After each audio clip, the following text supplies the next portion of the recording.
How is everyone doing? So, Strength Chat episode 78, and today I have got a very special guest for you.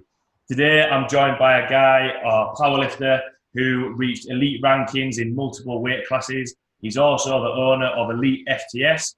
Today I am joined by Dave Tate. How are you doing? Good. How are you doing? I'm very well, thank you. What have you been up to recently? What's been going on in your world? It's the end of the month. Well, I guess the beginning of a new month. So it's closing out May and moving into June. So this is my least favorite time of the year, because I'm in e-commerce. So I have to see how last month went, project for next month. So it's fine. It's just normal, So once I get through these few days, then things kind of pick up and get back to the things that I like to do more. Yeah. So what are the things that you're going to get back to doing? And have you got any projects you're working on at the minute or anything? Yeah, we're always working on the website, which is kind of a thorn or a pain in the ass, which is a constant pain in the ass. But we're migrating and upgrading to be responsive, which is only about 5 years too late. So we're pushing away at that. So that's one of the big things. And then content is always another one. Yes. How to not only produce the content, but how to get out all the content that we already have, because we have a huge surplus of content that we have to get out. So it's a good problem to have, but you just can't go hire a bunch of people to start throwing more content out either, because we don't charge for our content. Yeah. So there's a balance with that and prioritizing all that. So that's kind of what it is. And then new products, all different. I wear a lot of hats. It's been from watching the videos that you've done. There's a few hats knocking about. With the obviously you've with the table talk as well, the podcast. How's that going? Are you hoping to grow that as well? It's going okay. I like content. There's no doubt about that. But the content has to have value to the end user first off. Yeah. I mean, that should be a given for everybody, but in this industry, it's not. But then it has to have a value to the company, or the producer that's producing it. And it's a kind of a cost benefit thing. Yeah. Where something like a podcast that we're doing, which is live stream through YouTube, and then all the other means, we're looking at 12 to 15 staff hours just to put out one podcast. Yeah. On a weekly basis. So I think we're 12 episodes in. It's like, at what point where's the break even on this? Yeah. Because I can take the same staff hours and have people just go back to how I did the table talk before. Yeah. Just film it once a month, and then just put out 3 to 5 minute clips. And each one of those things is going to bring in X amount of traffic and X amount of views. Where if you added all those together, it's going to bring in more than what the 3-hour podcast does. Yeah. And until we can get to the point where we can start putting out more clips of the 3-hour podcast, which again adds more staff hours. So it becomes this vicious circle that, it's already our content production and just the team and the bandwidth and equipment and all that it's my biggest expense for the company. That's higher than cost of goods sold. And right. when you're in retail, there should be no expense higher than cost of goods sold. Yeah. And so to me, that's kind of the fun part, is how can we get this done and get it done in an efficient manner and a professional manner, but not actually put ourselves out of business. Yeah. By trying to do that, because the vast majority of people don't understand that while I've been doing the content for 20 years, it is a service, that we put out as a company. it's not an aftermarket service, so nobody really defines it as customer service. You know what I'm saying? Because it's a for market service, they just kind of view it as having no real company value. So thus you end up having thousands upon thousands of fans that buy all their products from your competitors. Yeah. Where the alternative then is to throw up a paywall to where the only people that can see it are people who do business with you. Yeah. Which is something that I refuse to do, because everybody should be able to have access regardless of their financial means. Yeah. So that's kind of the circle that goes through my head on a monthly basis, is how do you maintain this circle, but yet still be profitable? Because if you're not profitable, you go out of business. But try to become more profitable so we can actually hire more content people. If I could hire 5 more video editors, we could probably put out 6 or 7 15 to 20 minute educational videos every day for the next 3 or 4 years, based upon content we have sitting on hard drives right now. Yeah. Obviously I've followed EliteFTS for quite a while, and the content you put out there, every time you look on, there's some new stuff on. And obviously the Q&As that you do on Instagram, obviously quite a lot of people are asking for guests. But what I quite like is that obviously you want, like what you mentioned there, you want the content and the value of it to be quite high. But obviously, it's got to fit within, being able to get those guests and, can you actually do? I don't want it. This is going to sound weird, but I don't want the quality to be super high, right? Because there's people in the industry that is their niche, to put out really, really high quality, so they're putting out almost research type articles. And I love that shit. I'm a nerd for that kind of shit. I subscribe to all the research summaries, all those different things. I love that stuff. But the problem with that is it can't be digested by 98% of the people who are ever going to read anything. Yeah. So your average reader is probably going to be reading at a 4th or 5th grade level. So you can have this super high quality content and dialogue, which goes over everybody's head.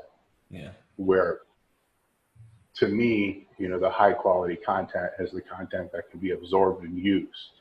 Yeah. So I define it differently. So it's, when people say high quality, I like to kind of define what that actually means, because in my own brain, sometimes I'll say like, nah, this article is not high quality compared to this one over here that's got 35 different references and it's, 45 pages and all this other kind of stuff. Yeah. But if people read that longer referenced article and they get nothing from it, or they can't go apply anything, then it's actually of low quality, depending upon, the marketplace. So we try to put out, the stuff that we put out, we want one of two things to happen. We want the coach or trainer who puts training as one of their top priorities. So that's, taking the niche up quite a bit, so not really beginners, but more intermediate and advanced. We want them to read a piece or to see a table talk or to see a Q&A or something like that, say, you know what, I knew that, but then they were reminded of it. Yeah. But they already knew it. So that was the first thing, is that. Or, fuck, I never thought about that. Those two things. We don't want it to be all the time, like, what the hell? Everybody knows this. Yeah. You know what I'm saying? So that's when you start dealing with actually low quality content across the board. Yeah. So like low quality in regards to educational value, or, the educational level, and then low quality as far as takeaways, which happens to be the majority of the content that's online. Actually, it's the majority of the most popular content that's online, because it's all your clickbaitable shit. Yeah. So you'll go through there and you'll be like, man, I got suckered again. All this is stupid shit that I learned when I was 2. It's just, Yeah, when you mentioned about the sort of the educational side of things, what I quite like about the content that you put out there is that there could be quite complicated topics made explained in a good way. That, like you said there, some people might not have thought about that way. I think sometimes, I know from being at university myself, it is quite hard to digest some really sort of in-depth educational side of it. But when you mentioned there about you've signed up to or you signed up to some of the research articles that come out, the mass that comes out monthly, that's been pretty good for the content that they put out about strength training, which is really good. It makes it a little bit more digestible. Have you been following that? Oh yeah, I get that one. ERD. There's strength and conditioning research. There's 4 of them that I'm aware of that I get each month. It's just, it gets to a point where it's like, oh my God, it seems like they're all kind of, some of them are competing against each other. Right. And it's like, oh my God, it's like now it's 120 pages. It used to be 60. And it's like, it's finding the time, so I spend more time, looking at the table of content saying, fuck that. Yeah, I'll read this. Yeah. And there's just not enough time. It's the beginning of the month that they all, it's all around the same week. It's like, dude, come on, split this shit up. But I just pull them in a folder, put them on the iPad or phone, and then, rip through when I can. But with all those things, like I said, I'm a nerd for that stuff, and I love that stuff, and I think they do a great job with it. I can honestly say I haven't learned anything from any of it. It's either, but sometimes that's a biased view. Yeah. I've been doing this for 35 years, so I have to be really careful on how I read stuff, because people who've been in the field for a very long time are going to look at content, and they're going to look at research to either validate their own beliefs. Actually, that's what most people do. They think, yeah, this was good. It explained exactly why we do what we do. Yeah. Right? And then they completely ignore the stuff that basically or says what they do is wrong. So I try to find the things that go against what I would believe in. Yeah. To see, first off, that becomes tricky though too, because then you have to have a little bit of a background and knowing how to read research. Yeah. Because the first thing you got to do is actually look at how the study was done. Yeah. And then who was in the study, because of what and that's where mass, and some of the other ones, they kind of do that work for you. Yeah. But yet they have their own biases as well. So you have to kind of know what their reader bias is. But they do a good job of balancing that all out. I think I like theirs the best, out of all the ones that I get. It's good, and it's got enough. I hate to use the word diversity because it's still strength and conditioning, but the topics change. There's enough different shit in there. There's enough different variety in there to make it something that's appealing to me, because I don't want to just read about the squat, bench, and deadlift, shit like that, or the nutritional ones all bore me, so I don't really deal with that at all.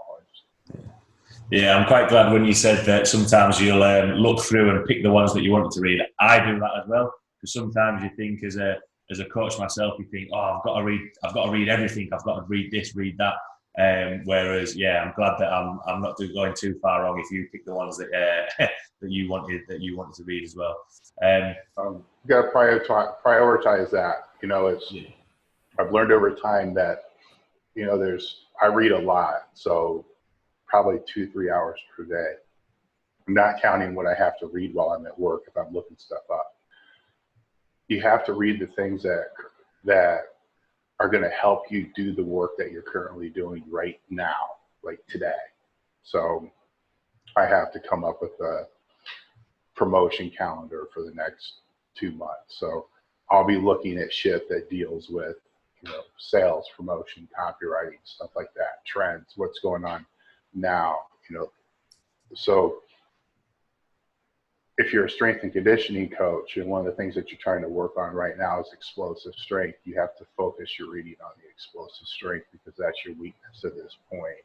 and almost avoid, everything else. That's your first priority. Don't get suckered in to something that's fun to read until you've taken care of what you have to read. Yeah. Then on the other side, save yourself time to be able to go through and read the stuff that's fun to read. All this strength and conditioning and journals and articles and research and all that stuff that I read, that does absolutely zero for my business. Yeah. Zero. It's going to do zero for my life. It's going to do zero for my training. The people that I do help train, it's going to do zero for them. Yeah. It's just for me. So I have to kind of limit, but it's fun as fuck. I love it. So I could go down a rabbit hole, right? And spend 4 hours a day just reading all that stuff, but never move forward. So become more educated, but never move forward. Yeah. So that's kind of prioritizing your education, where when you're in school, you're trying to get a degree that's done for you. You got a syllabus of classes that you have to follow to be able to do that. Once you're out on your own, you have to create your own. Yeah. Yeah, it was funny that me and one of the other coaches that I work with, we were actually chatting about areas of, we go through sort of like peaks and troughs of different areas that we want to start reading up on, just to bring those weak points up a little bit. So we are always asking, so what are you reading at the minute? What areas are you struggling with, or what are clients asking? If clients are asking any questions that we might not be able to give them 100% answer to, so we're always trying to look at things to improve us as coaches, as well as like what you say, looking at the stuff that is the stuff that you enjoy as well.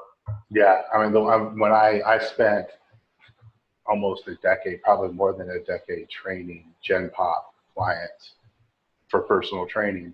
And one of the things I hated, oh my God, I hated it. And there was a bookstore magazine newsstand that was at the bottom of the building that I worked out of.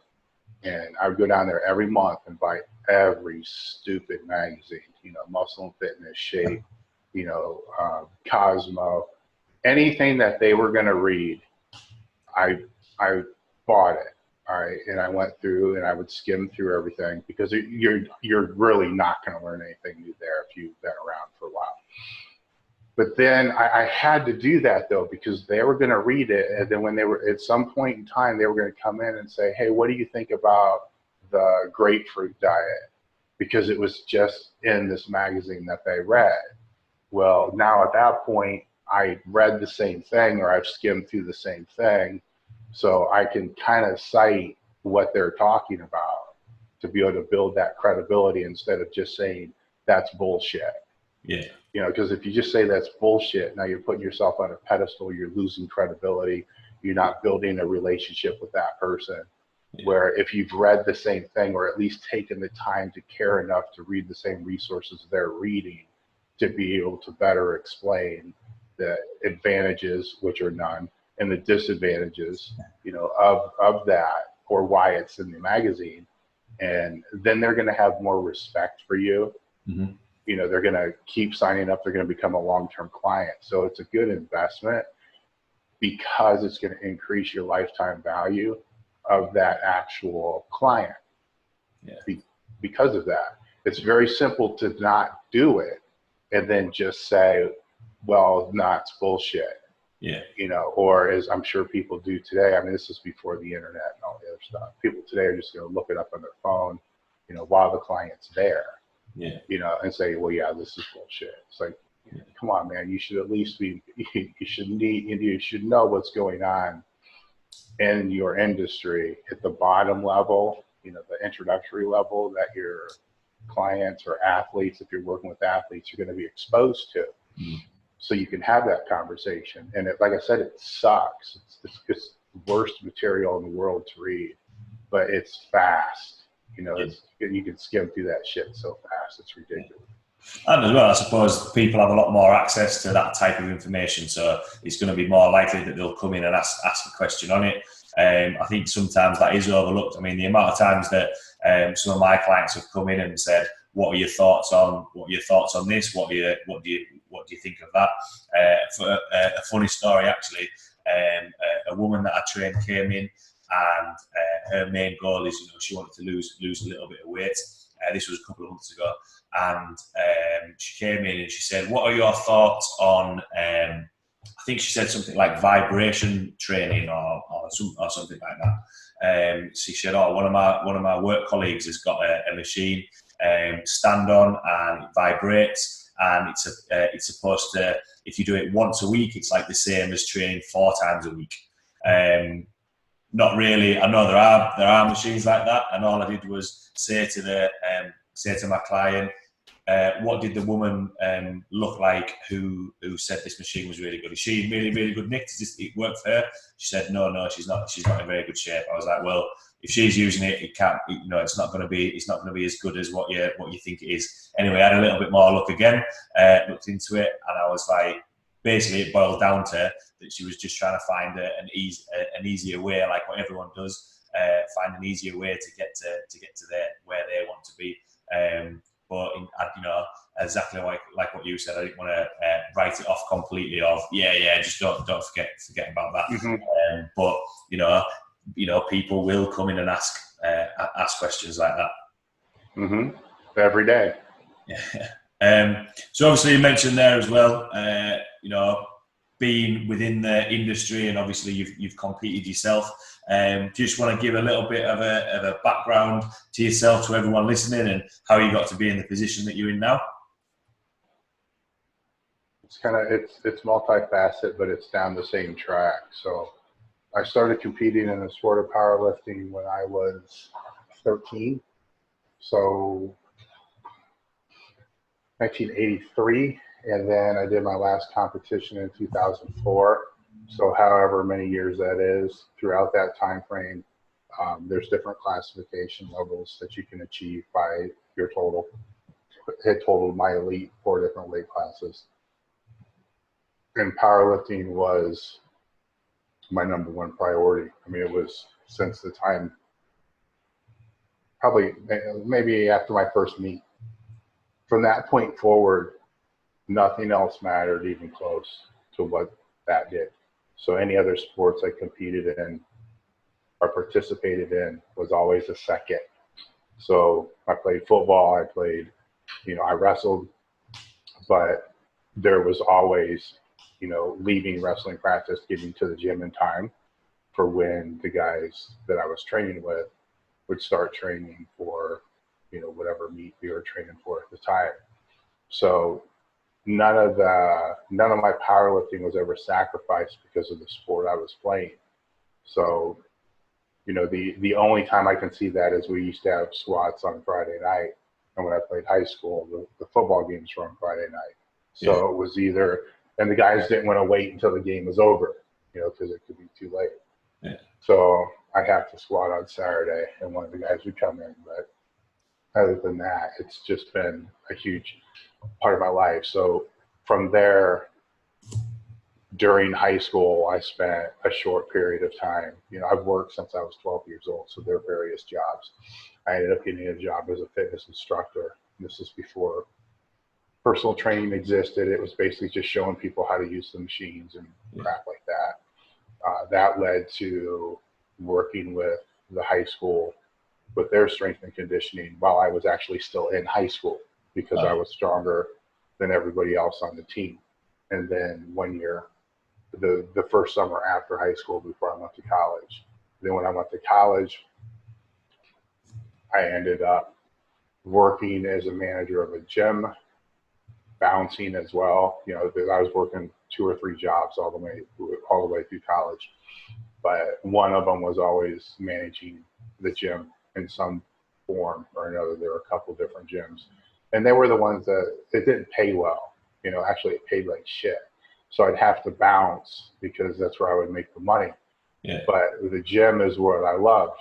So it's like, what better way to spend your day than to be in the gym and get paid to actually train, and just have to answer the telephone in between a few sets every now and again, or sell a membership or help other people, showing them how to train and so forth.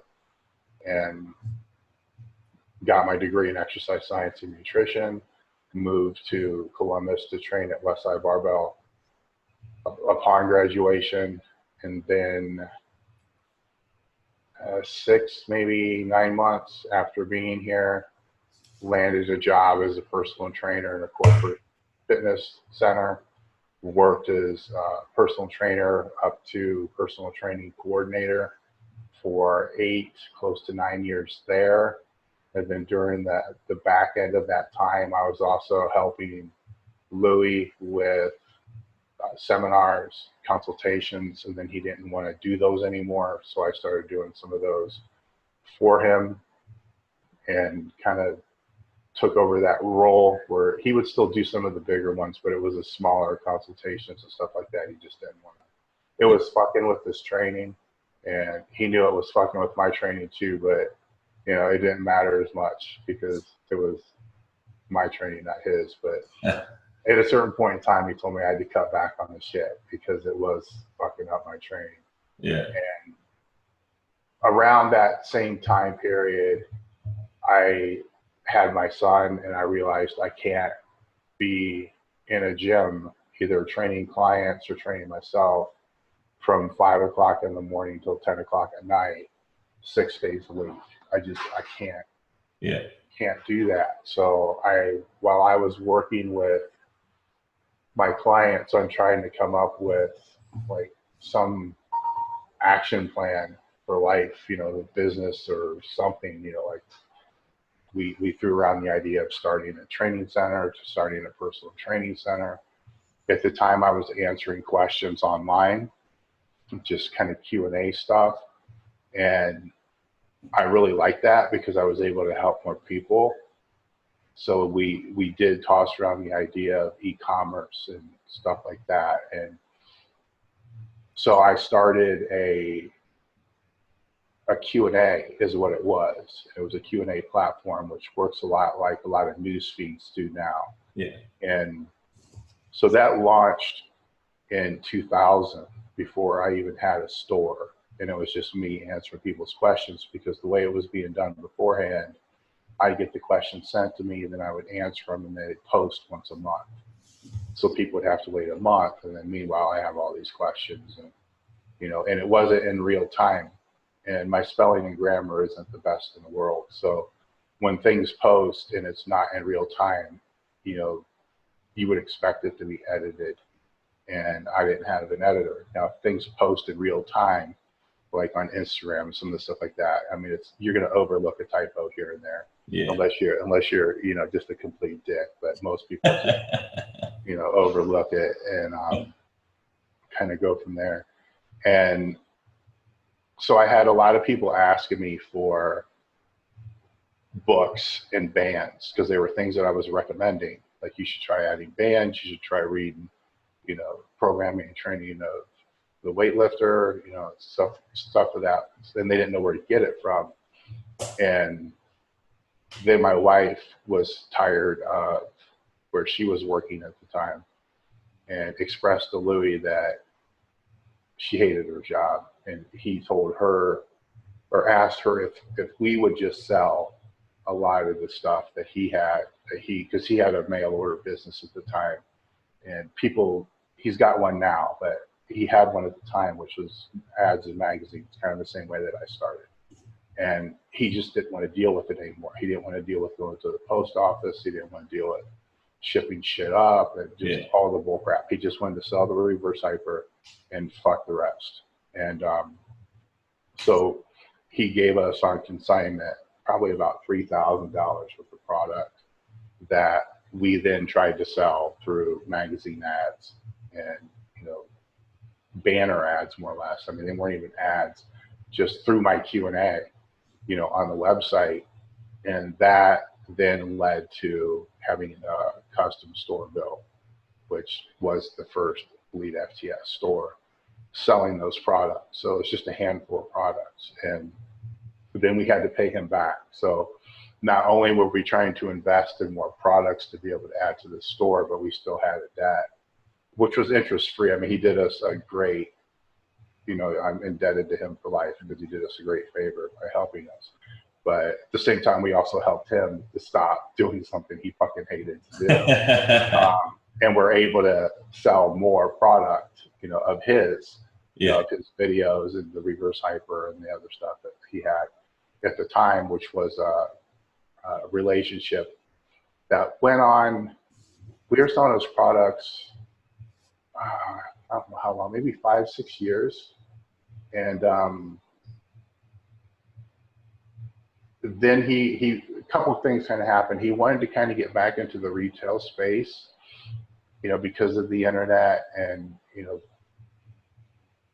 was more, when I came on, it's like nobody knew what the fuck the internet was. We're talking, 2000. So if you found like one guy that lifted weights, you're like, yeah, man, or 98, you didn't find anybody that really was training. So it's nothing like it is today. When he started to get online, we started to notice a lot of confusion and we knew this beforehand. People would call me and ask for Louis, but they would call Louis's number and ask for me. And like, well, this is kind of like the hub, we got to find a way to, kind of separate the businesses so they understand these are two entirely different businesses, because there are a lot of reasons for that, but with the love of West Side comes a lot of hate of West Side. So at the time, I had a lot of coaches on the site that weren't per se West Side type coaches. They were more block training coaches, because I wanted to show that, while my bias is definitely conjugate training, it's not the only way. The block training and, progressive overload, the evil progressive overload, it still works, right? You can't sit here and say it doesn't work when there's thousands and thousands of people that can dispel that myth every single year. So it's just a matter of, which program's the best fit for the right person, and then how putting people in front of them that can teach them how to do it and how to program it and how to manage it. And that was kind of the whole goal of the site is, okay, let's not worry too much about bodybuilding, because that's, to oversimplify it, that's easy to program for, right? There's huge room for variance. There's huge room for error. When you're dealing with strength and conditioning or timed events or weighted events, Olympic weightlifting, anything that's measured specifically. Okay. There's very room for error. You either run faster or you don't. You either lift more weights or you don't. So the training you can see a direct relationship between is the training actually helping or not helping. Where if it's a sport like rugby or football or something like that, it can be, did it help or did it not help? I don't know. What are you going to look at? You're going to look at injury rate? Well, how, there's so many factors that play into all that. So it becomes a lot more convoluted, where when people understand the methodology of the programming, if it's block, if it's, linear, if it's, conjugate, if it's concurrent or whatever it is, then they at least know what house they're in. So they don't you can move from room to room in the same house, but you're still in the same house, right? You don't want to go from one house to another house, back to another house, all within the same training cycle. So, you don't want to be trained in progressive overload for, 3 to 4 weeks, and then do conjugate for 2 weeks, then go back to progressive overload. It's just not going to fucking work. So the goal of the site was to teach people how to train themselves. And that's still the goal today, where today with the rise of online coaching, it fills a void, because there's a lot of people that really don't give a fuck about learning how to train. They just want to get stronger and have somebody tell them how to do it. So that's no different, in my opinion, than the clients I used to train that were Gen Pop. We just got Gen Pop powerlifters or Gen Pop, whatever it is. So yes, there's a need there. I don't like it, but there's a need there. But at the same time, there's a lot of fucking laziness there. where the people who, if they really want to become the strongest they can be and they really care about the sport, if it's powerlifting or bodybuilding or whatever it is, they're at some point in time, they're going to have to learn what the fuck they're doing. Yeah. And they're going to have to learn how to make their own calls, at least auto-regulate the program, just like any professional athlete gets to a point that they're able to do that. Anybody, any sport, the professional at the top level is still got coaches, still telling them what to do. But there is a lot of communication between the two in regards to, coach, I think this works, I think this doesn't work. And then that's coaching, because when you're working together to come up with the desired outcome, telling people what to do isn't really coaching. That's, more or less just dictating what it is. But I think that the industry is getting lazy because the coaches that are doing the majority of the coaching aren't in it to actually learn how to be better coaches. They're in it just to be able to make money to pay their rent, or whatever short-term expenses that they have to overcome. And then they've brought the pricing so far down that a good coach can't really charge what they're worth, So I think what we're going to see is an exodus of all the good coaches basically leaving the online training because they can make more training people face to face. Yeah, I think comes back to the point that you mentioned about, when clients come in and are asking questions about, something that they've seen, because there is so much, there's so much content put out there by everyone. People can just get a little bit more confused, and then people will because they see one coach putting so much out and another coach might put a little bit more valuable content out, or might have like you say about, depending on what they're charging, they'll just get a little bit more confused as to who they should be following. And in terms of coaching, just telling people what to do, I kind of think, I think at the start you need that level of strictness, if you like. But for example, I run a powerlifting club on a Monday and a Thursday, and a lot of the lifters have been going there for well over a year now.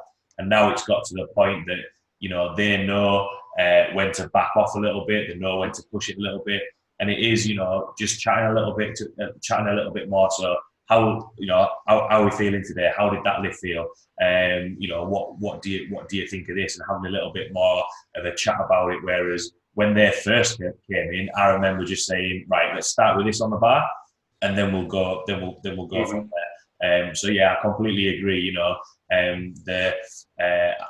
The role of coaching as well, is having that communication. And what I like to think of it is problem solving a little bit. And sometimes, you need to be there with the client or the athlete to find the solution to get them to where they want to be. Mm-hmm. Obviously, with EliteFTS, being running more than 20 years, and I know there was an article out where it said, it was just something you did before or after training, go walk with a sled or something like that. How have you found that over time that the coaching practices have changed or developed from starting out within the strength industry, if you like?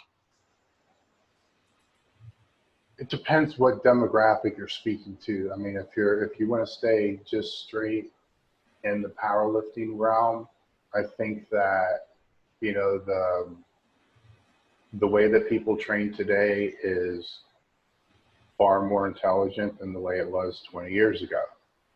They're making better decisions.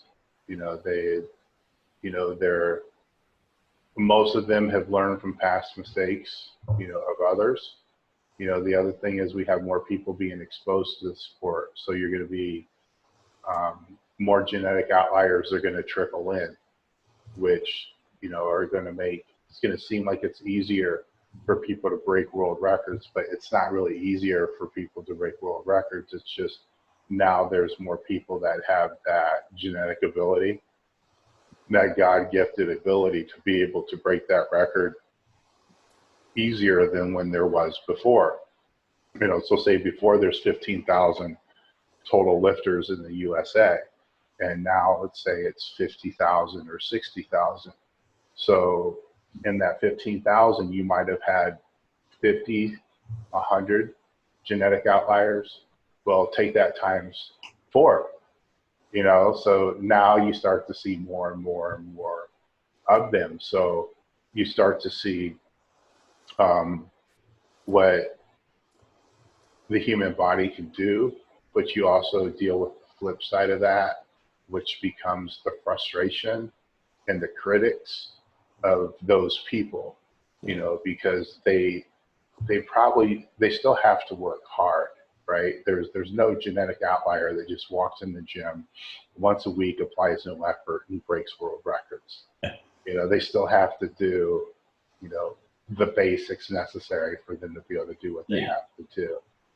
But that the basics necessary for them to do what they have to do are far less than perhaps what somebody has to do that's in the middle of the bell curve when it comes to, you know, genetic ability, you know, as far as just education, output, hard work, and stuff like that.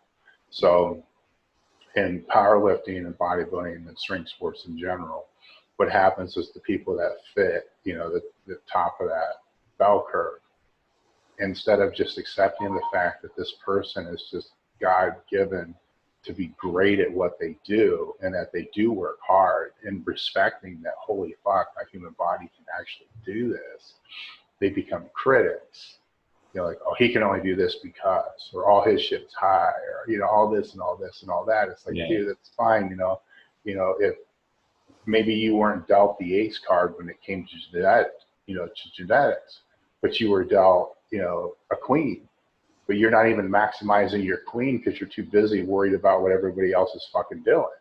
Yeah. You see what I'm saying? So you're actually acting like a 2, you know, so that's what you see a lot from that standpoint is, so it becomes a little harder when people ask questions like, you know, what is the sport now compared to what is the sport from 20 years ago? Because where, you know, there are so many more, and those are the people that people know. It's like, well, what do you think of this person, this person, this person, this person, this person, this person? And every single person they name would fit into what I would consider that genetic outlier. It's like, okay, let's take those people out, right? Let's not talk about them.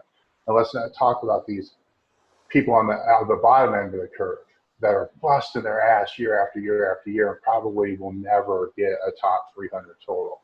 So let's just exclude those guys. Now let's talk about what's going on in the middle from the sport. Is the sport better? Are people making progress? Well, that middle group, yes, they are more educated. They are making better progress. They're asking better questions. So from that standpoint, you know, the sport's advanced. Now when you step aside and you look at the strength and conditioning, you know, that's where I think things differ, where strength and conditioning, when you're dealing with, you know, athletes, universities, personal, you know, private training centers and stuff like that, I think the technology is making people become stupid, you know, making poor decisions, where technology can be a great aid. But if the technology is something that, let's use a Tendo unit or any type of force measurement unit as an example. A lot of times they'll be used for cleans, they'll be used for squats, they'll be used for deadlifts, they'll be used for benches, so forth. And they're tracking the sets based upon the force output. Like it needs to be 0.85 meters per second. If it's 0.9 meters per second, well then it's too fast when you put a little bit more weight on it. All right, so they're so fucking concerned with those numbers that they don't realize that the kid's ass is completely off the bench. He's bouncing the bar off of his chest. His elbows are 6 inches lower than the bench pad when he's bench pressing, and it looks like a fish flopping on a bench holding a barbell. but the numbers are good. Yeah.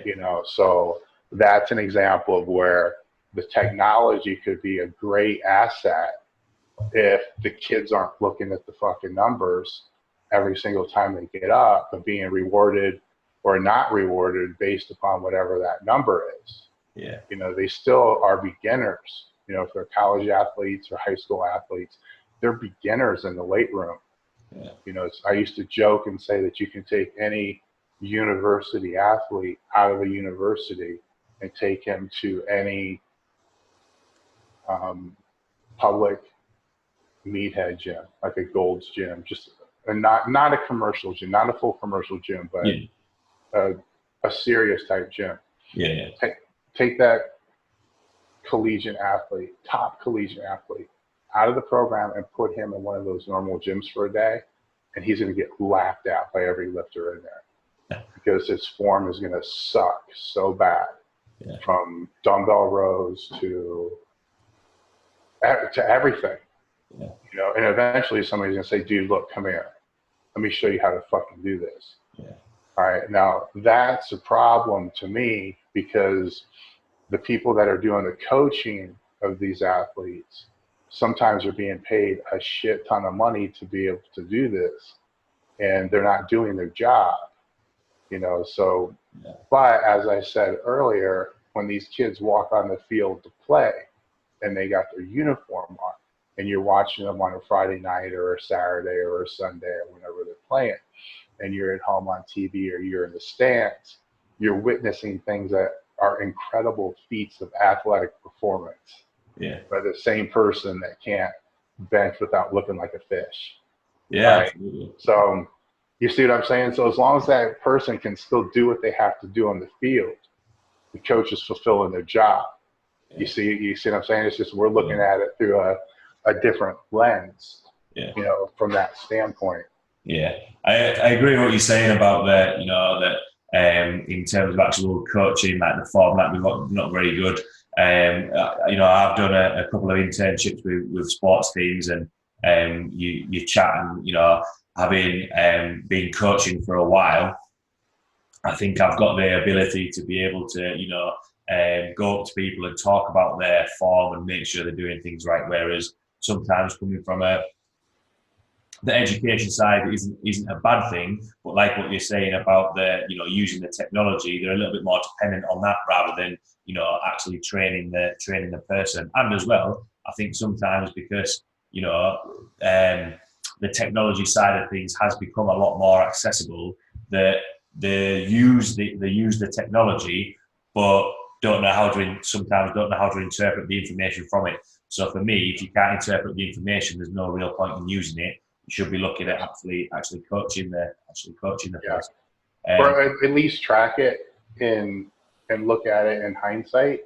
I mean, to me, it's just, if you're taking a total sports athlete, so a rugby player, for example, and you can track how many, you can geo-track everywhere they go for a whole day. How many steps they're taking throughout the whole fucking day, how many hours of sleep that they have, what their blood pressure is throughout the whole entire day, just based upon a wristband. To not be able to use that or not be able to collect that data is absolutely stupid. You should at least be collecting the data and then looking for correlations later. I mean, hell, if you wanted to, you could probably figure out, did he get drunk last night? Just based upon the heart rate. Did he get laid? Or she, whichever it's going to be. But you're going to know their state of readiness. And, that's before things like omega waves. I mean, there's a lot of technology, like I said, that's out there that sometimes I think is being implemented for, weird reasons, but it's a weird time, so 10 years from now, things will kind of, work its way out, where it should all find its place in time, but there's still always going to be, and this could just be the diehard lifter in me, there's always still going to be some fucking 50, 60, 65-year-old gritty ass fucking strength coach who's been in the gym his whole fucking life, who's going to be able to take any athlete from any sport, pull them into a dirty basement gym, have them for 8 to 12 weeks and send them back out a way better fucking athlete, you know, and still using the Timex watch that he had when he was a kid, you know. So that's just the nature of training, you know. And there's a whole component of nonverbal communication, you know, human communication, and taking a person and making them, you know, a lion, you know, from a cub, you know. And training can do that. I'm not saying that you have to train them into the ground, you know, and make them puke and do challenge sets and all the other stuff. Just getting somebody stronger can change their whole outlook, you know, on how they walk on the field, how they do anything. Absolutely. And powerlifting is vital, because if they don't get stronger and they step on the platform, the day of reckoning is coming. You know, they are going to know if they got better or did not get better. That's why I love the sport so much. Yeah, I completely agree with the getting stronger as well. That, you know, I always think people who are stronger and see their weights improving, they carry themselves a lot better. I think to see, you know, I train quite a lot of guys who are quite sort of skinny, if you like, and they come in, you know, they want to put a little bit of size on, get a little bit stronger. And when they come in, a little bit nervous, a little bit shy, they start getting stronger, start putting a little bit of size on. And yeah, how they carry themselves around the gym, and, you know, the biggest thing, how they carry themselves day to day is a lot better, and it is, you know, it is good to see. You mentioned there about, you know, the growth of strength sports and powerlifting, and people looking at sort of the people at the top of the bell curve, if you like, compared to you know, before sort of Instagram and all that sort of stuff, being able to look at what other people are doing. What are your thoughts on, or what are the pros and cons of that? Of, you know, beforehand, where all right, less people competing on it, but you might not know what that guy had done or woman had done before you get to the meet, compared to now, where you can basically search any lifter and you'll be able to find their training. I think it really doesn't. I don't think it matters as much as people speak about how it matters, right? Because the person with self-discipline is going to have self-discipline regardless. Okay, so a self-disciplined person is going to have that before they open the Instagram account. Okay, that's going to be ingrained in them before they're 8 or 9 years old. You know, it's a human value. So if that self-disciplined person isn't going to see one of their competitors doing the triple with their max, and then go into the gym and throw their whole training program away just because they have to do more because so-and-so just did more than what they did. You know, the self-disciplined person is going to stick to the plan because they know that that's the means to the end. You know, I'm in business, so it's, you know, and I can make the argument that, you know, I have more risk being in business with employees that I have to be able to cover payroll and all this other stuff on. And I have to know what my competitors are doing, right? But I don't have to obsess about what my competitors cannot dictate what my plan is. Because as soon as I let them dictate what my plan is, then that's going to impact everybody across the organization. It's going to throw me off rails, right? So if you're gonna go off rails, it should be based upon your own stupidity, not the stupidity that was influenced by others. You know, and that's just discipline. So the ones that make that argument are the ones that it doesn't matter if it's Instagram. It would have been Muscle and Fitness. It would have been the local newspaper. It would have been rumors that they heard from somebody else that told somebody else that came back to them from a telephone. Because the only thing that's changed is the speed of communication and the means. You know, so when I was first training as a teenager, I can remember Hawaii world record breakers and being in the gym and being told that, several people just broke the all-time world record. One was a super heavyweight, one was 242, and I think the other was 181. But from what the person that ran the gym told us is they were all high. Well, he was told this over the telephone by somebody that was told that, by somebody else that was told that, by somebody else that. So it's 4 people removed via a telephone conversation that happens. And then maybe 6 weeks later, you get Powerlifting USA magazine and it shows a picture. And the picture just happens to show the squat being high. Well, who knows when the fucking picture was taken? All right, you see what I'm saying? So now that squat was high. So it's all that stuff is the same today. It's just now it's in real time and it's on Instagram.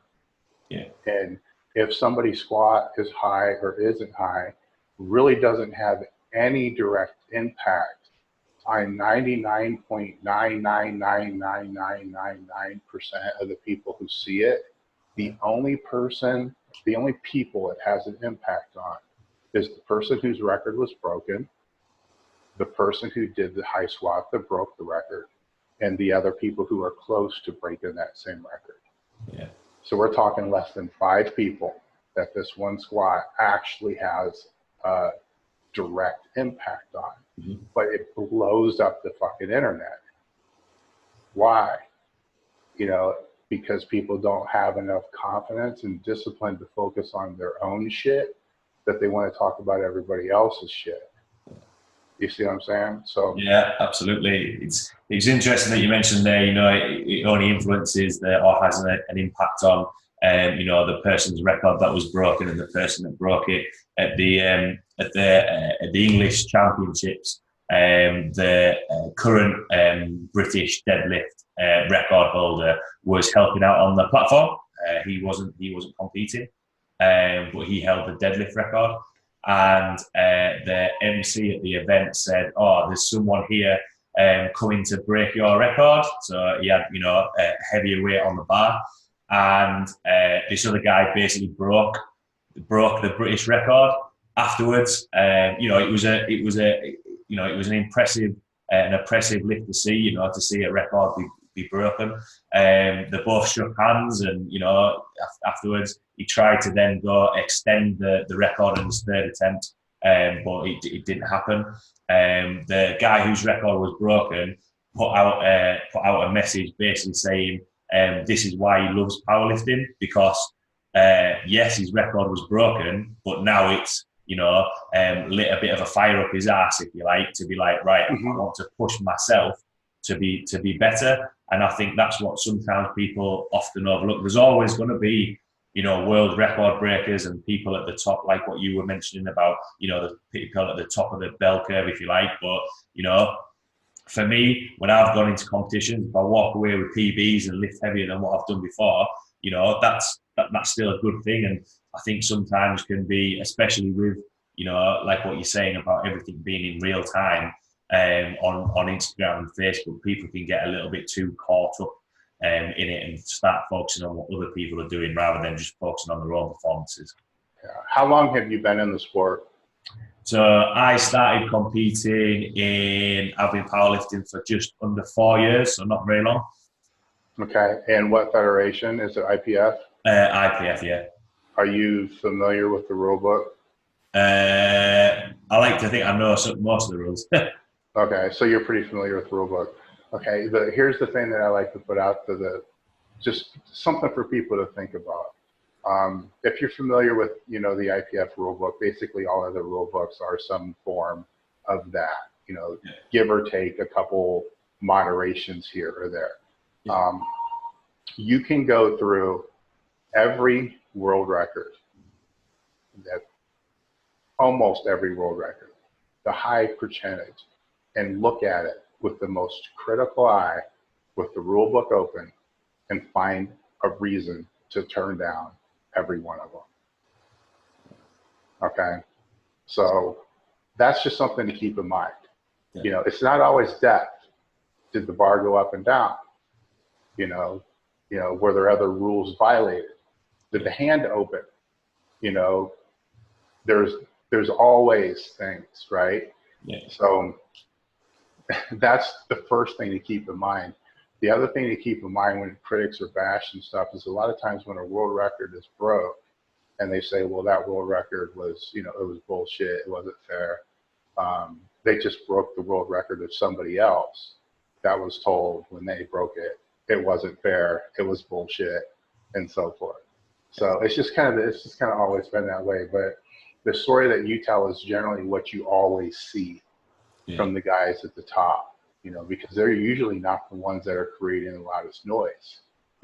You know, they're like, you know, good job, dude. You know, I'll get this back, you know, and because they know what it took to get there. You know, it's not always an easy thing to get there. It's a hell of a thing to get there, you know, from that standpoint. So it's interesting. It's a strength sport, you know, so you're dealing with a lot of pride, a lot of ego, you know, that goes into this stuff. You know, it's not necessarily a team sport, even though it does take a group of people, you know, to make one person. But, you know, at the end of the day, you know, it's still that one person that's got to make that lift. So it's a weird thing because nobody ever wants to admit that anybody's stronger than they are, ever. There's always a reason. You know, well, he uses a squat suit, I don't. He takes steroids, I don't. Even if he doesn't take steroids, he takes steroids. You see what I'm saying? There's always a reason. He's been doing it for 4 more years longer than I have. It's like, dude, the fact of the matter is he's fucking stronger than you are. Just get stronger, because everything that you're saying about that guy is the same shit everybody's saying about you, that you're stronger than. You know, so you could be the person that changes the narrative, you know, and says, yeah, you know, I still got a little ways to go, you know, but I'll get there, you know, and then that changes it for everybody that listens to you that's coming up. Yeah, I think it's a great point, you know, that is ultimately it boils down to that, you know, that person's stronger than that person. And I like to think that in the grand scheme of things, you know, having not been competing for that long, you know, hopefully I can compete for a lot longer time, and hopefully within that time, you know, I will be getting getting stronger each time. And what sticks in my mind is that I had a guy come in for a consult, and he asked me, can you get me stronger? And I was like, yes, I can. You know, I can get you stronger. He was like, right, that's good, because I've got X amount of weeks. And I'm like, right, well, do you want to be stronger in a couple of weeks, or do you want to keep on getting stronger? Like, you know, it's a skill. It's something. What I usually say to the powerlifters that come to the club, it's the long game that you. I think sometimes people often forget that, you know, when people, you know, going back to the world records, if you like, or even at regional levels, there's some guys there that are breaking regional records and that sort of stuff. They haven't just, yes, there are those anomalies that, you know, are that have those genetics and that sort of stuff, but you know, they forget all the work that goes in underneath, and, you know, how long they've been training for, and you know, the mistakes that they've had to make to then get to the point where they are at their strongest. So yeah, I think the goal is to keep getting stronger and stronger all the time. I make the comparison of, you have T-ball, they're baseball. Yeah. Okay. Well, at the younger levels here, the kids learn how to hit off a tee. You know, the ball sits on a stand. But then from T-ball, they go to coach pitch. All right. So, I mean, just little squirts, man, like 4 or 5 years old, you know, they're hitting, because they can't hit the ball any other way. You know what I'm saying? Yeah. So they put it on a tee. They teach them basic mechanics, T-ball hitting. And maybe they stay in the T-ball league for 2 years. And then they go to coach pitch. or, actually it's machine pitch. So they go from T-ball to machine pitch, so now the ball's going to pretty much be in the same place. Yeah. Then after a couple more years, they go to coach pitch, right? So after 6 years, they're actually ready to have another kid pitch them a ball in a real game. Yeah. 6 years experience just to get to like a junior high school level of baseball. 6 years experience in powerlifting and you're a fucking master. Think about it. Yeah. All right, rugby. I'm not that familiar with it, but it's way more popular everywhere around the world except here. These little sports are out playing mini rugby or whatever you guys call it, right? It takes them 6 or 7 years before they even know what the fuck they're doing.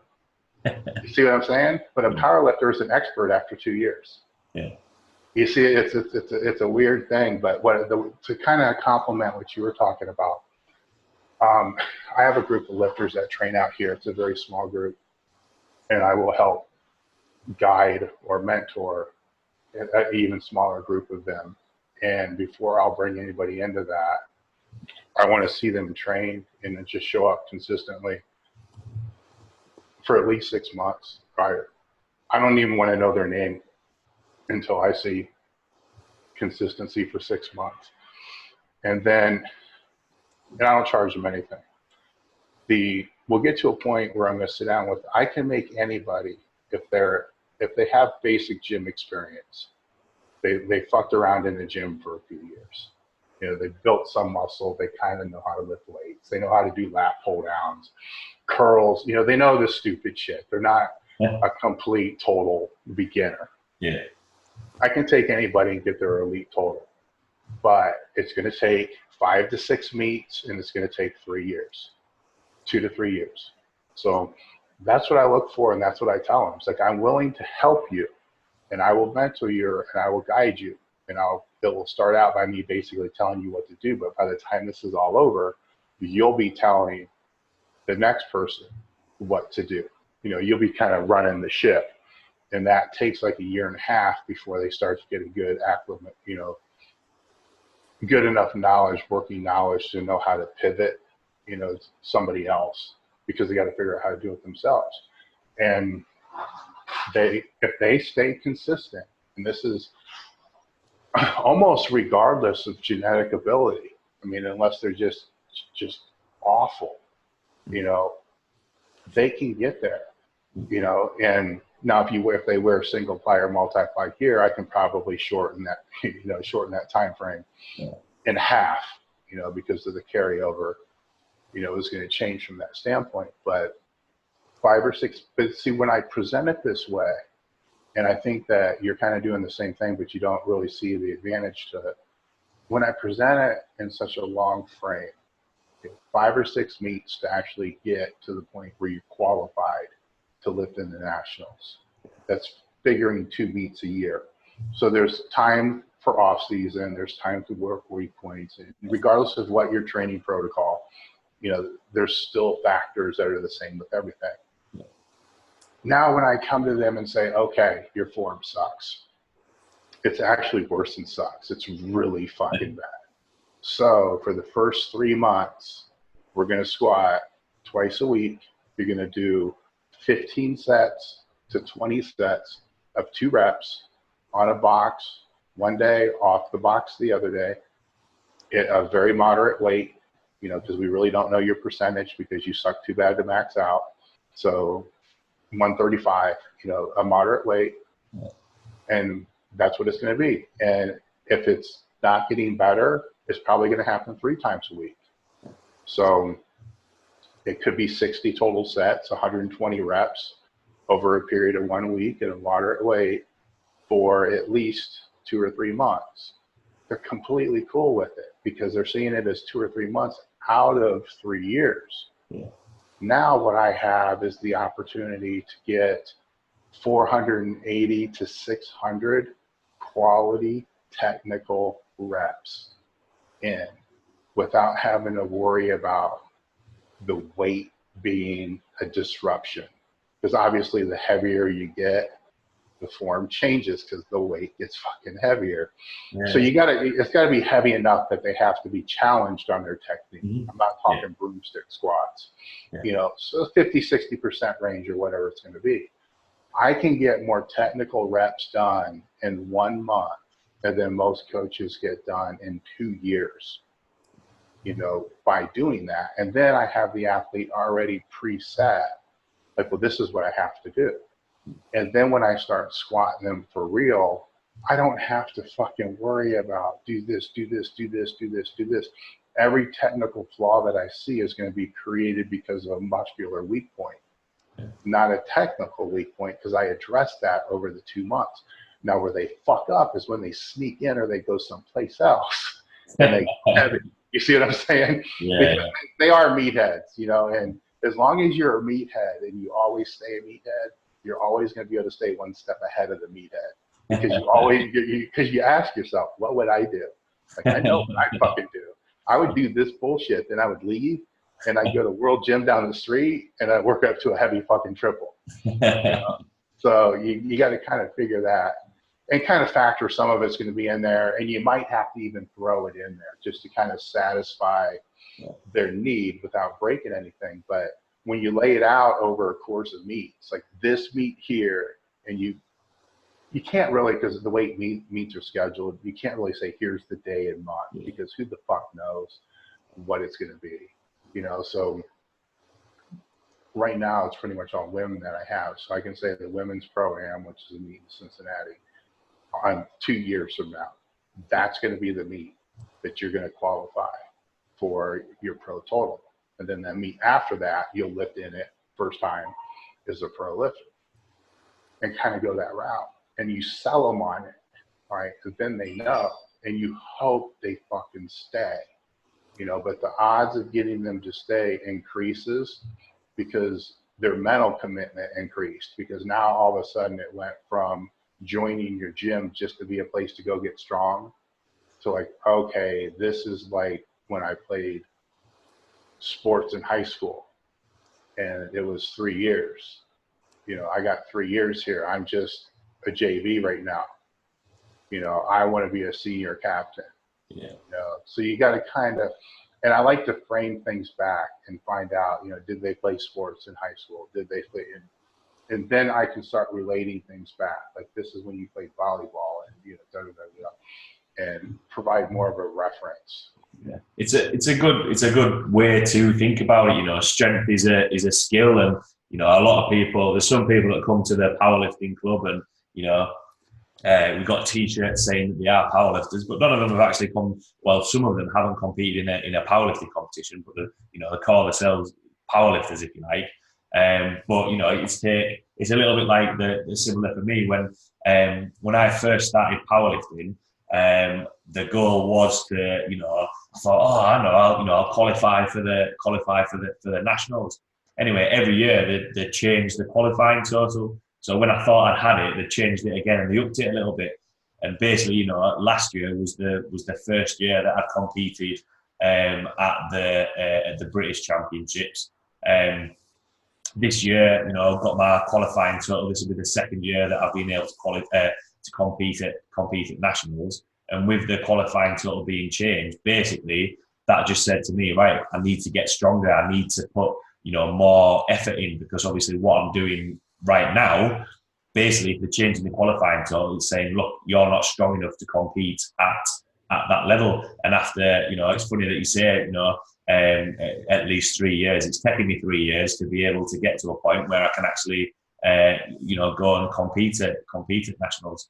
And that's where, strength is a skill, and it takes time to build it up, rather than just being, I'm just going to do X amount of training for 12 weeks. Like I mentioned before, it is the long game.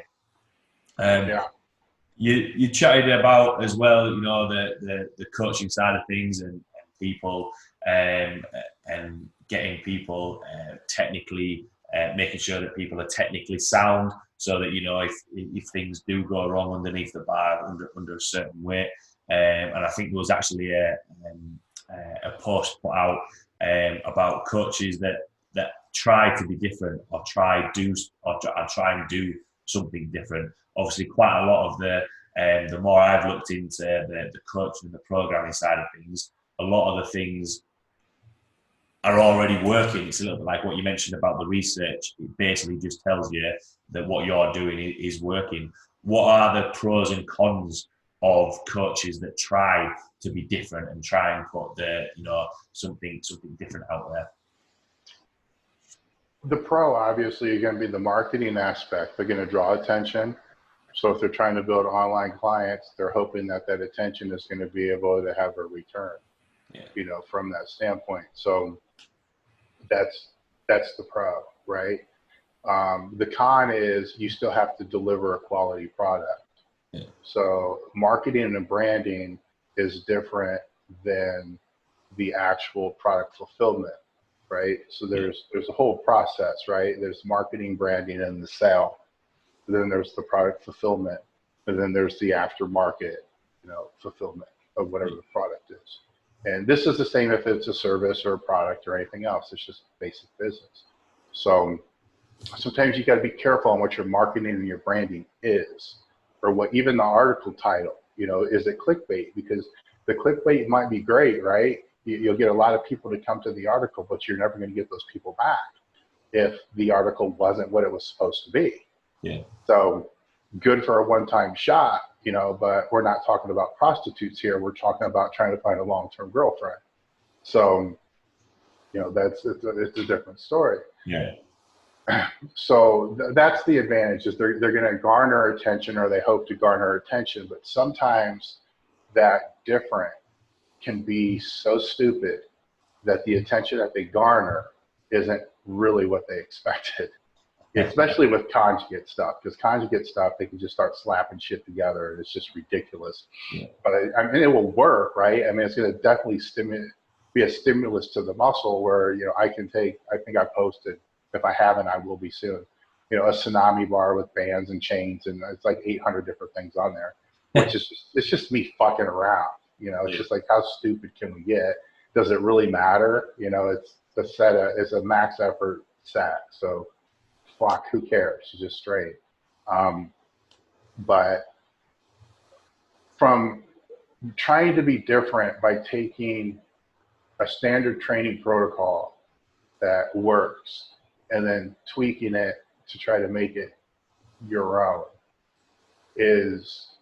can ruin the standard training protocol, which is going to lessen the result. All right, so let's just stick with linear periodization, which is what the majority of people do. It's starting at 60%, 8s or 5s or whatever it is, and taking it down to 90%, 95% for singles, triples, or whatever it's going to be over a period of time. Most people are going to stick with 80 to 85%, 90 to 95%. Okay, but you're going to have those one guys who are going to be like, well, we're going to do 92.375%. Does it really just round the fucker up, to whatever, you see what I'm saying? Yeah. But, I've seen stuff like this, and it's just, you shake your head like, okay, so obviously you found somebody else's program, and the other program said 90% on this week, and then 95% on this week, or 90%, 94%. So you didn't want to look like them, so you went 91% and 95%, where, it's all the same shit. Yeah. So either just credit the fucking source or find the original source, because, it's linear periodization. It's the same shit. You take it all the way back, and, Kramer and Fleck wrote a book. I think it's not the first book on it, but it was the first book to really kind of lay it out. Just fucking cite that and use the percentages. It's the implementation of the program that makes the difference, not the program. So, everybody wants to take, a West Side conjugate program. Right? There's multiple ways to run a conjugate program. West Side is one way to run a conjugate program, which is really kind of a concurrent program. But anyhow, if you're going to follow that, you're basically going to follow it basically to a T, to where it's almost copied, just fucking credit where you got it from.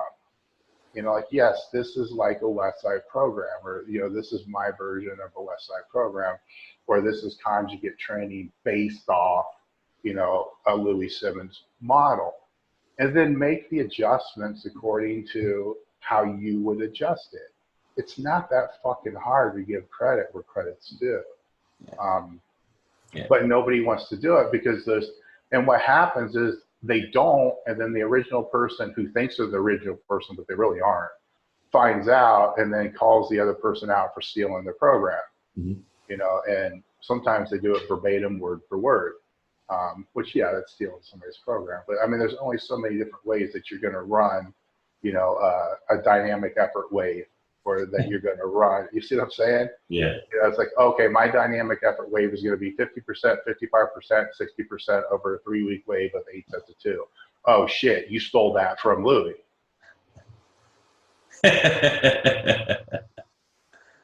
Yeah, and like 12 other fucking people. Like everybody does that. Oh, I'm going to be creative though. I'm going to make it 9 sets. Is now. It's like, come on. You know what I'm saying? It's just. I think it comes exactly what you said there. I think everything that's been out there, yourself and other coaches that I follow, I've put information out there, and I think some coaches can be frightened to be seen as though, they're not original, or they're not. That's so stupid though, because that's not. First off, I don't believe you can coach online. But first off, coaching is not programming. All right, coaching is the interaction between one person to another to make that second person better. All right, it's the nonverbal communication. It's the verbal communication. That is coaching. Nobody can steal somebody else's coaching ability. They can't. All right, because it's unique to your own communication style, tone of voice and all the other kind of stuff.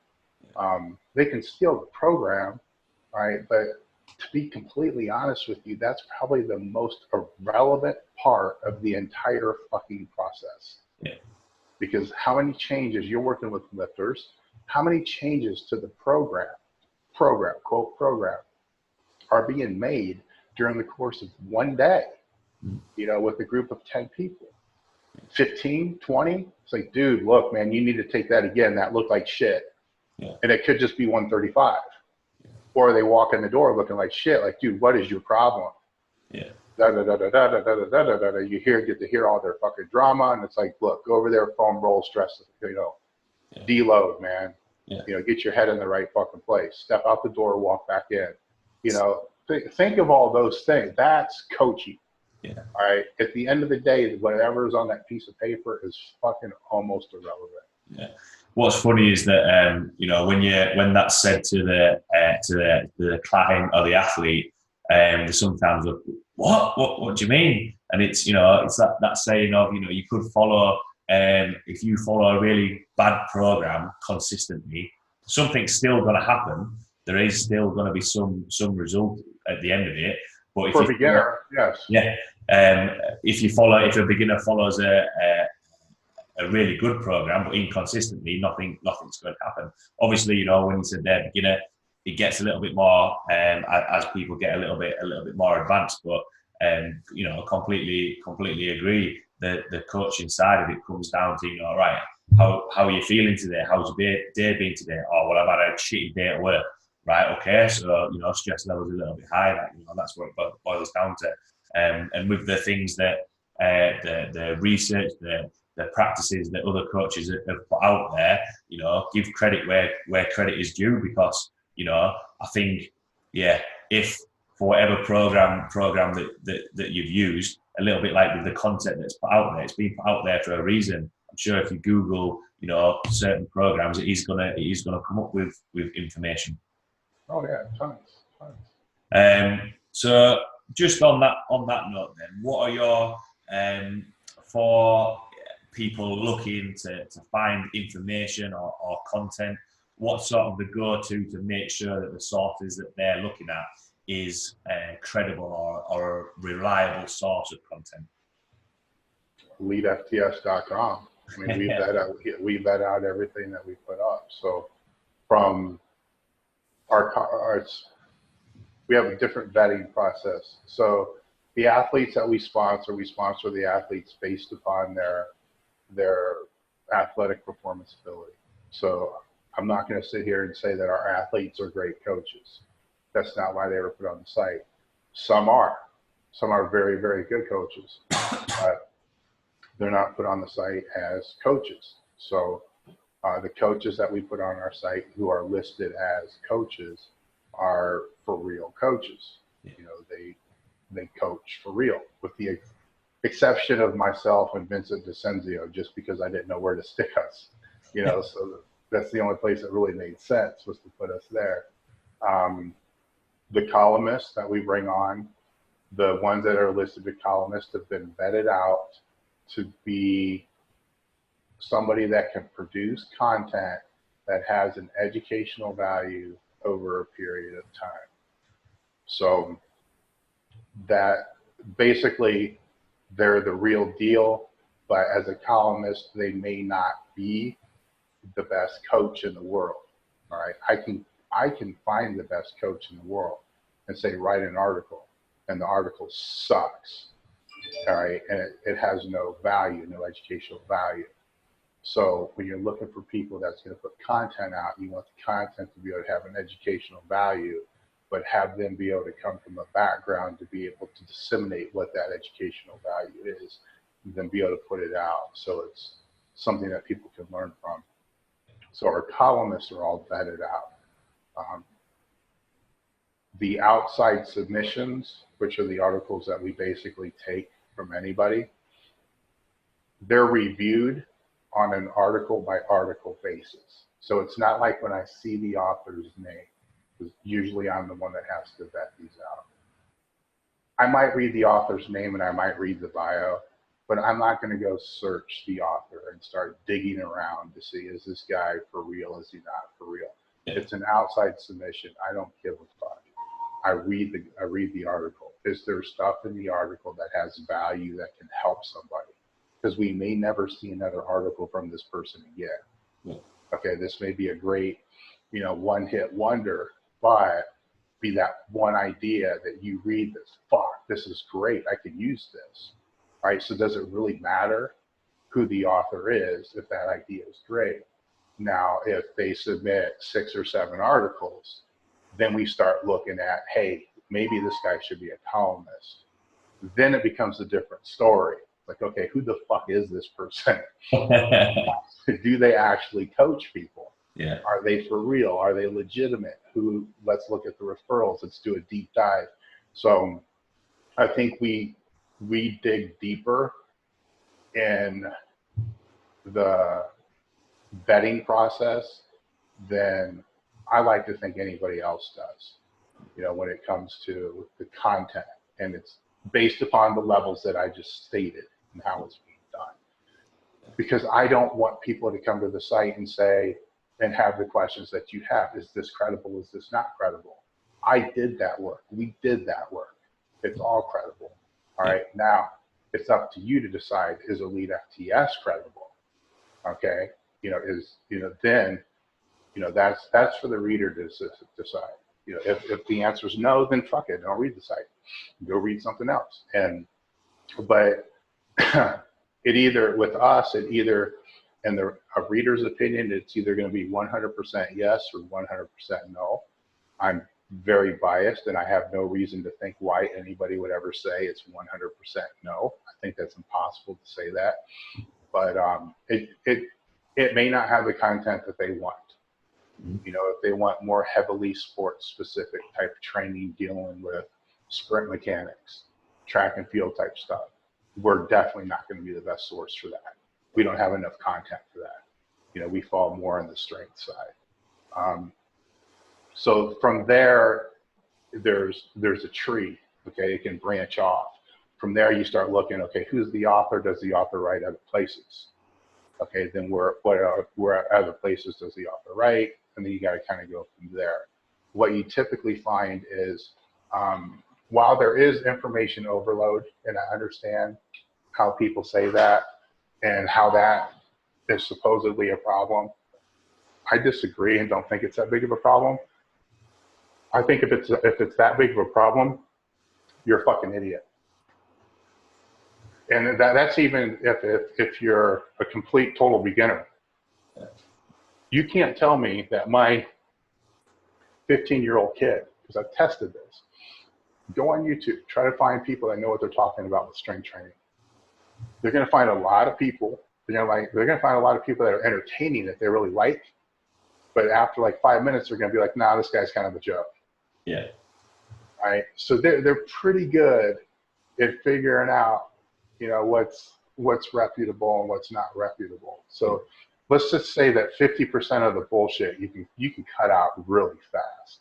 Anybody can. It's pretty obvious. Bold statements, false claims, everything that everybody's been taught from a young age in regards to everything is just right there. All right. So if you're dumb enough to fall for it, then you're dumb enough to get ripped off. When you deal with that other 50%, then yeah, it can be a little dicey, especially when you're trying to figure out answers to more difficult questions. You got a high intermediate lifter that has a sticking point here or for whatever reason, and now you want to try to dig into what to do there, or you really want to start zoning in on what you think your real training philosophy is. Is it block oriented? Is it conjugate? What is it? Then you got to start digging, doing deeper dives. But usually each one of those harder questions is going to lead you to a book that should be read, because all an article is basically going to do is to take somebody's interpretation of what they've read from a book, hopefully, or a quality source, and then put it into some type of context that they think that they can put out that people are going to understand, but it still runs through their own bias. Now, if you can get to that original source, super training, Ursuline, Super training is a really hard read. yeah. And there's tricks around that. There's ways around that to be able to make it a little bit easier. For instance, with super training, if you start in the middle of the book and work backwards, that's a lot easier for people to digest. You don't have an exercise science degree or background, because there's some sections and there's some chapters in there that are really, really easy. Like there's a whole section on how to overcome sticking points. Start there. Anybody can read that. Like, wow, this is really cool. And then you get a grasp and you start to understand the voice, the writing voice. And then when you start to read the more complex stuff, that writing voice makes a little bit more sense when you get into that. But it shouldn't be avoided. And that's what's happening is books like Science and Practices, Strength Training, Super Training, some of the Russian manuals, the books on block training, people will start reading it and be like, fuck this. Because they're used to reading trade books, that are, trade books are sold, through Amazon, Barnes and Noble and stuff like that for one reason, and that is to make money. Ebooks are sold to make money, so that's what people are used to reading is that type of material, which is sold to make money. Textbooks or educational books are sold to educate. Yeah. All right. And usually that's why textbooks cost way more money, is because they don't sell millions of copies. For me, it took me a couple of times to get through, super training, but then a little bit like what you said, everyone will get a book and try to read it like a normal book, read it from cover to cover. Whereas actually, what I found easier when it's come to textbooks, which comes from, reading articles and, digging a little bit deeper, is finding use it as a point of reference as opposed to trying to read it like a normal book, looking at the different chapters that are in there. And as well, when you mentioned there about, the 50% of content out there of people, I've stopped following people who they just say the same things over and over again. They put no new content out there. It's nothing different. it's just the same thing, and they have no other strings to their bow, so yeah, I think a lot of people can sometimes be unsure of how to cut away some of the content that is not really relevant or useful to them. Yeah, you made a really good point too in regards to something we were talking about earlier, where the lifters are following other lifters, and then that's leading them to do stupid shit in their own training. They don't have to follow those lifters. Yeah. They just, you can unfollow people. Yeah. It's very fucking simple. It's the click of a button. Yeah. So sometimes I wonder, because I know lifters that get upset because of stuff that they see, and it's like, just don't see it. That's your choice. You can't change. You can only control so much. You can only control what you can control, and that's your own actions. How you train, if you go to the gym, what you do in the gym, and so forth. You can't control this other person's actions, but you can control unfollowing them, and boom, they're like dead to you until the meet. And if they show up at the meet, they show up. If they don't, they don't. And here's the thing: if they show up at the meet, everybody gets along anyhow. Yeah. Right?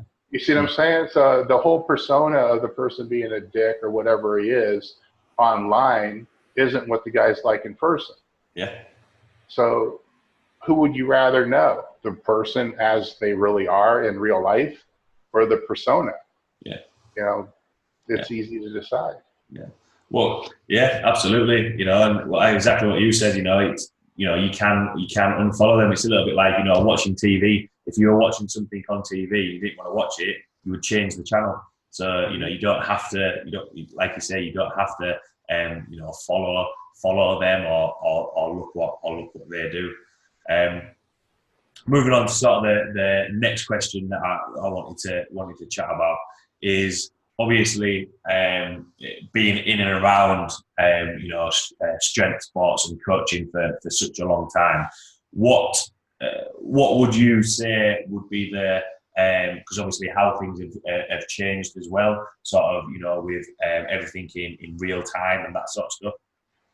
What would be the lessons learned from sort of before the whole Instagram side of things, and where you'd be trying to figure things out and do things a little bit different to how they were now? What would be the lessons learned, would you say?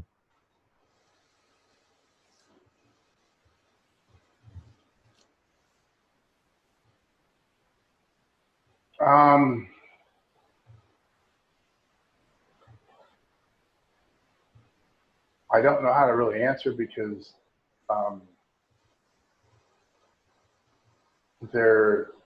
it's not so much the social media, because all social media has done is increase the speed of the news cycle.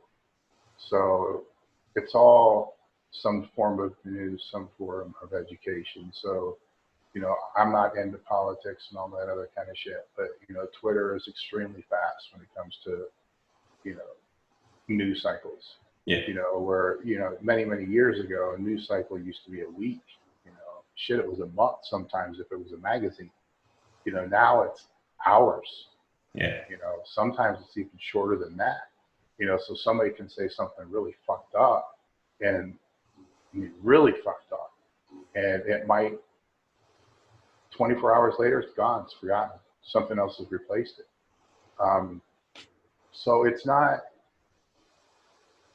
that's not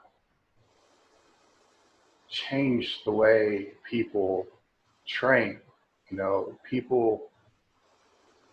It may change the way people are influenced, which we kind of talked about a little bit. They're going to see influencers and think that they need to be doing what those people are doing. Yeah. And so forth. And, that would be, the same way as, magazines years ago. You'd read a magazine about, an article about Jay Cutler, and if you're a bodybuilder, you wanted to train like Jay, so here's his bicep program. And then it would be a month until that influence would hit you again. Now the influence is hitting so many times. It's like before it was like somebody hitting a heavy bag. boom, one giant punch, right? Now it's like somebody tapping a speed bag all day long. Just influence. So I don't know if anybody's able to have enough punch to really change the influence of anybody who really gives a fuck about training. Yeah. You know what I'm saying? Because it's too much, it's too fast to be able to maintain that, you know, unless it's viral. Let's say a program for some reason, say Wendler's 531 for some reason just catches on fire. And then for 2 weeks, everything that you see is people posting about how freaking awesome 531 is. You know, then you're going to see a lot of people convert and jump over to 531 because of the influence. But it's so diluted with all the other influence that you don't really notice that. And then you have the ability to pick and choose your influence, who you follow, who you don't follow, right? So there's a lot of user control. And by that user control, I don't think the control is so much put on the media, because the user controls. Yeah. You know what I'm saying? Especially when we're talking Instagram. You know, Facebook's kind of a different animal because it's got a news feed that comes out of nowhere that you don't know what the fuck the whole thing is. But, you know, most people I know don't even look at their fucking Facebook anymore. Or they're just using it for marketing and advertising and stuff like that. So I don't know. So I don't know what the future is going to, you know, be from that. I know that the future is going to continue to be digital, you know, as far as the educational aspect. How it impacts the training aspect, I think, is still to be seen. Mm-hmm. There's no doubt that it's influenced it now, you know, just with the online coaching. That's what I'm saying. The online coaching is the thing that's really disrupted things more than anything else. And to me, that's concerning. And I don't know if it's concerning just because of my bias or because of how long I've been in the industry. Yeah. To me, it's concerning because you're dealing with one form of communication, which is typically written in email or text format, and then a program, and then maybe one rep that somebody will send the coach to be able to analyze. To me, I don't know how you can effectively be a really good coach with the worst form of communication possible, which is written email, which can be interpreted any way possible. Like, your mood can interpret how you're going to read one sentence in an email. All right, be like, that motherfucker. Then you read it again, like, oh, he's pretty cool. Same sentence. You know what I'm saying? And then one rep doesn't help. And as we talked, you don't see the nonverbal, you don't see all this other stuff. But, you know, I like to flip flop when I think about shit.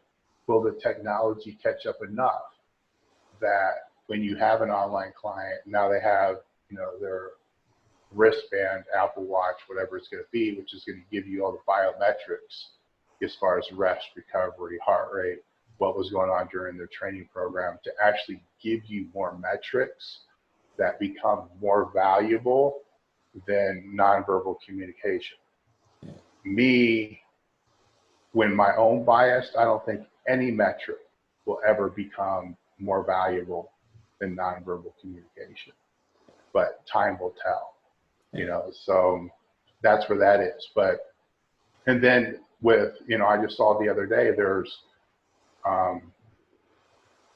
an online meet, like an Instagram meet.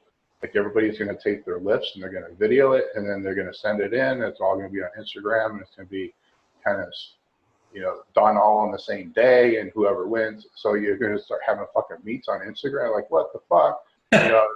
You know, so see that kind of bothers me. Yeah, yeah. You know, meets are where you meet the community. You know, you meet other lifters, you exchange ideas. I mean, anybody who's in the sport for a long period of time also realize the meets are the shittiest part of the whole process. You know what I'm saying? It's just, the training is the fun part. Yeah. You know, the meets are like, fuck, you know, but it's at least, it's made a little bit better because of the camaraderie and the people that you haven't seen for 6 months or sometimes a year or whatever it is. So that kind of makes that all up. Is that going to be replaced?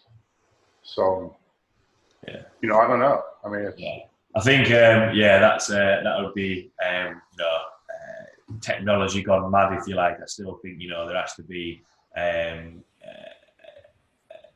be, that physical presence, if you like. That's the whole point of the meet. Well, the thing is, where I say I don't know is if you look at openpowerlifting.org, and they got a full listing of competitors in the United States, and I think they were going to start bringing in, other countries as well. And it kind of gives you an idea of how many lifters there really are. So, in some countries, all you have is the IPF. Other countries, you have multiple federations. So it becomes hard to figure out and nail down exactly how many lifters there are. And even if you're in countries that have the IPF and you want to know how many lifters are in the federation, a lot of times they'll give you the total number of members that they've had. And it could be over the past 5 years. Yeah. They're not just telling you over the past year because they want it to all look bigger than what it really is. Yeah. But according to, and I haven't looked in a month or so, open powerlifting, this is just for example's sake anyhow, I can go on there and look at all lifters and add them all up and say it's 45,000 total lifters in all divisions, in the United States. So multiply raw with wraps, single ply, everything, say 45,000. Now, if you compare that and you take that 45,000 people that have actually competed, and now you go to an influencer page that's based only for powerlifters. All right. So example, the page would be called powerlifting for like women who powerlift or whatever the hell it is, girls that powerlift or whatever it is. All right. That's pretty specific on what that demographic is. Right. Okay. And you look at the number of followers they have. Okay. I haven't also looked at that either, but if you look at those pages that are specific in the number of followers, it's usually way higher than the number of actual competitors, right? So let's say there's a total of 200,000 people who associate themselves as being powerlifters or define themselves as being powerlifters, but only 40,000 who have actually competed. Yeah. Okay, that's 160,000 people difference, but they think that they're powerlifters, but they're really not. Okay, and there's been debates upon this. Are you really a powerlifter if you don't compete? And I fall on the side of no, you're not. Yeah. You have to compete to be able to say you're a powerlifter. And my reasoning for that is fairly simple. You've competed. Let's say you're 4 weeks out from a meet and you get a little tweak in your hamstring. You're dealing with stress right now. The person who doesn't compete doesn't have to deal with. Because now you're like, what the fuck? Can I fix this? How do I fix this? Do I have to do the meet? Do I not have to do the meet? Your cortisol is going through the roof and your stress is going through the roof because you're like, son of a bitch, I got 10 weeks into this thing. Maybe it's going to be better tomorrow. You're seeing a doctor, you're hustling, you're moving. Okay, then while this is all going on, you step on a scale and you're like, son of a bitch. Now you're 15 pounds heavier than you thought you were supposed to be. So you got to find out how to dial your weight back, and you got to have all this shit figured out before the next 3 weeks. Because there's a date. You see what I'm saying? Yeah. That date puts so much stress and pressure on you that as a competitor, you fucking love it. Okay, it's part of the game. Yeah. All right. But if you don't have to deal with that, and I don't because I don't compete anymore, but I still like to train and try to do big lifts with stupid fucking exercises. If I'm a little off, fuck it. I'll go light today. Yeah. It's a big fucking deal. I just want to get this shit done before the end of the year.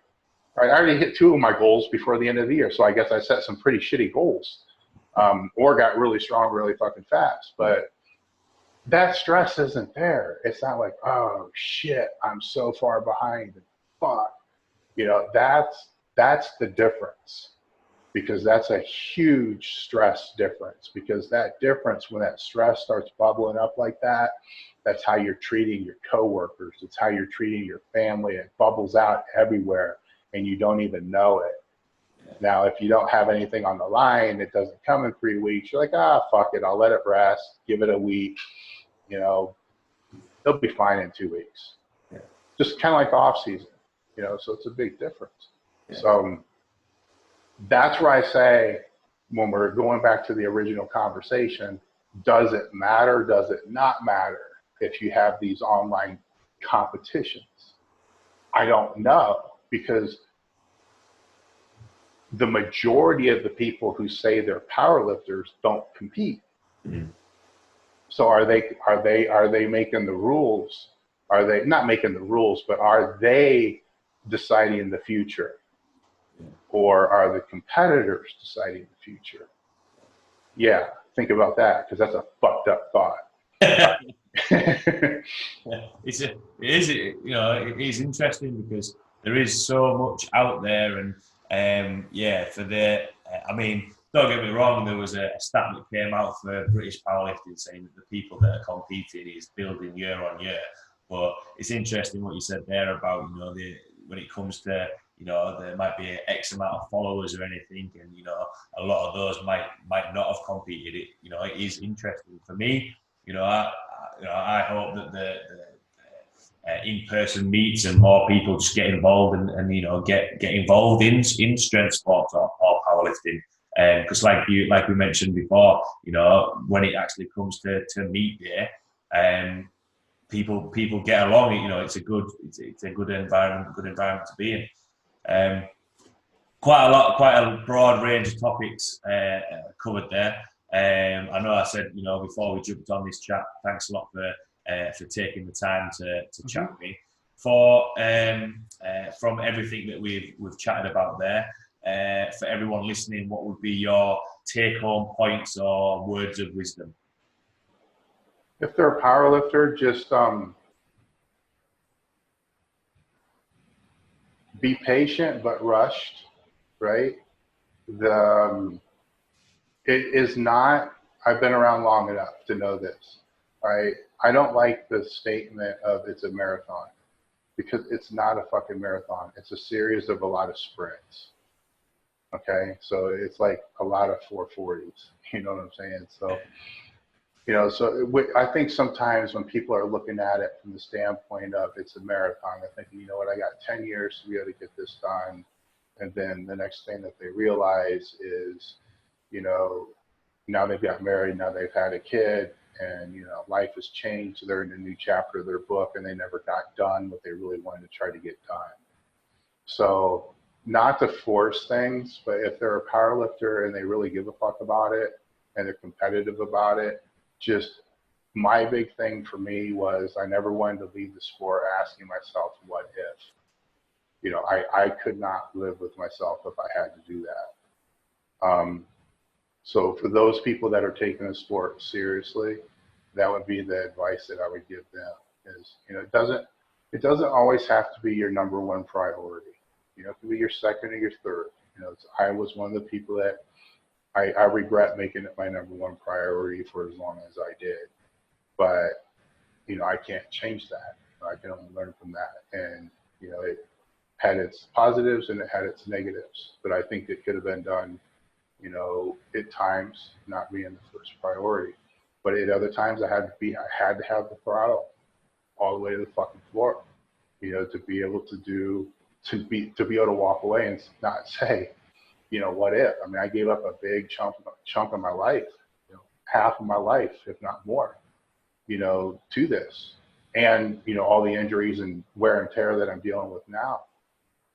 For those people that aren't powerlifters, that are just into it to get stronger, the powerlifts are a great way to get stronger. Training like a powerlifter is a great way to get stronger. Just have fun with it. Don't get too serious with it. Don't get too caught up in it. If you're not, like you said, a lot of your people that come to your gym may not be powerlifters. That's cool, man. Just don't get caught up and, don't take shit too seriously, because the powerlifters are going to fuck with you. That's what they do. They talk shit, they fuck around. If you're just there having fun powerlifting because you like to powerlift, throw shit back at them. Have fun with it. Don't let, they're not trying to make you feel less than what you really are. It's just meathead talk, So if you're not a meathead, just find some way to come back to them, ask them to solve a basic algebra question. You win. Everybody laughs and it's a good time, but it's a great community to be a part of, no matter if it is from a recreational standpoint or from a more serious standpoint. But I think each group needs to kind of understand that they both exist. Like right now, I don't think that they understand that there's recreational lifters and people who really take it serious. I think everybody's trying to act like it's all one big group, and it's not. They have to understand that it's two different entire mindsets that are kind of coexisting. And then once they understand that, they're going to be able to better support. Like the recreational lifters should be the biggest fans of the sport. All right, so they can support each other. And then the more serious powerlifters are going to be the best people to help the recreational powerlifters, because they'll do it for free out of their own gym, because they just fucking love the sport. And they know every time they teach somebody something, it reaffirms it in their own head. So instead of looking at those people as being people that are just in the fucking way, they're not serious, they're just in my way, what the fuck are they here for? Look at them as learning, I can help this person help me get better, because every time I reinforce a technical standard or technical technique in them, it's reinforcing it in me. Every time I help them work on their mindset, it's working on my mindset. So I think if they remember that and they see how it can coexist, and this is new for powerlifting. So I understand why people aren't really figuring it all out. This has been part of bodybuilding since it fucking began.